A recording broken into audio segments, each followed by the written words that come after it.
NTPC എക്സാമിൻ്റെ register number മറന്നുപോയോ? വിഷമിക്കേണ്ട. നേരെ ഗൂഗിളിൽ പോവുക. നമ്മൾ ഏത് സോണിലേക്കാണോ അപ്ലൈ ചെയ്തത് ആ സൈറ്റിലേക്ക് പോവാം.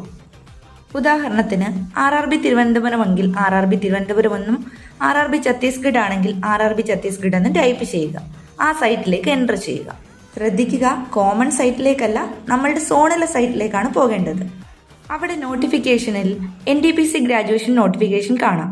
അവിടെ നോ യുവർ സിറ്റി അല്ലെങ്കിൽ ഈക്വൽ ലെറ്റർ എന്ന ഓപ്ഷൻ കാണും. അവിടെ എത്തുമ്പോൾ വീണ്ടും രജിസ്ട്രേഷൻ നമ്പർ ചോദിക്കും. പേടിക്കേണ്ട. താഴേക്ക് വരുമ്പോൾ ഫോർഗെറ്റ് പാസ്വേഡ് ഓപ്ഷൻ മാത്രമേ കാണൂ. എന്നാൽ ഇതിൻ്റെ ആദ്യം തന്നെ ഒരു ഓപ്ഷൻ ഉണ്ട്. Candidate can go to rrbapply.government.in. ഇവിടേക്ക് വരാതെ നേരെ ആ സൈറ്റിൽ കയറിയാലും മതി. എന്നാലും ഹാൾ ടിക്കറ്റ് എടുക്കാൻ ഇവിടെ തിരിച്ചു വരണം. ഈ ഒഫീഷ്യൽ സൈറ്റിൽ വീണ്ടും ലോഗിൻ ഓപ്ഷൻ മുകളിലുണ്ട്. ഇവിടെയും രണ്ട് ഓപ്ഷൻ ഉണ്ട്. ലോഗിൻ വിത്ത് ആധാർ, ലോഗിൻ വിത്ത് RRB അക്കൗണ്ട്. ഒന്നാമത്തെ ഓപ്ഷനിൽ ആധാർ വെച്ച് ലോഗിൻ ചെയ്യാം. രണ്ടാമത്തെ ഓപ്ഷനിൽ ഇമെയിൽ അഡ്രസ്സും ഫോൺ നമ്പറും ഉപയോഗിച്ച് ലോഗിൻ ചെയ്യാം.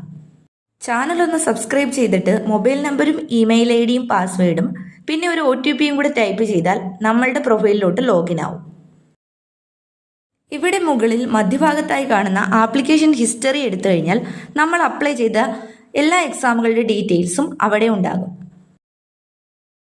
പോസ്റ്റ് നെയിം എന്ന കാറ്റഗറിയിൽ NTPC ഗ്രാജുവേറ്റ് എന്ന ഹെഡിങ് കണ്ടെത്തിയാൽ അതിനോട് ചേർന്ന് തന്നെ ലെഫ്റ്റ് സൈഡിൽ രജിസ്ട്രേഷൻ നമ്പറും ഉണ്ടാകും. അപ്പോൾ എക്സാം എഴുതുന്ന എല്ലാവർക്കും ഓൾ ദ ബെസ്റ്റ്.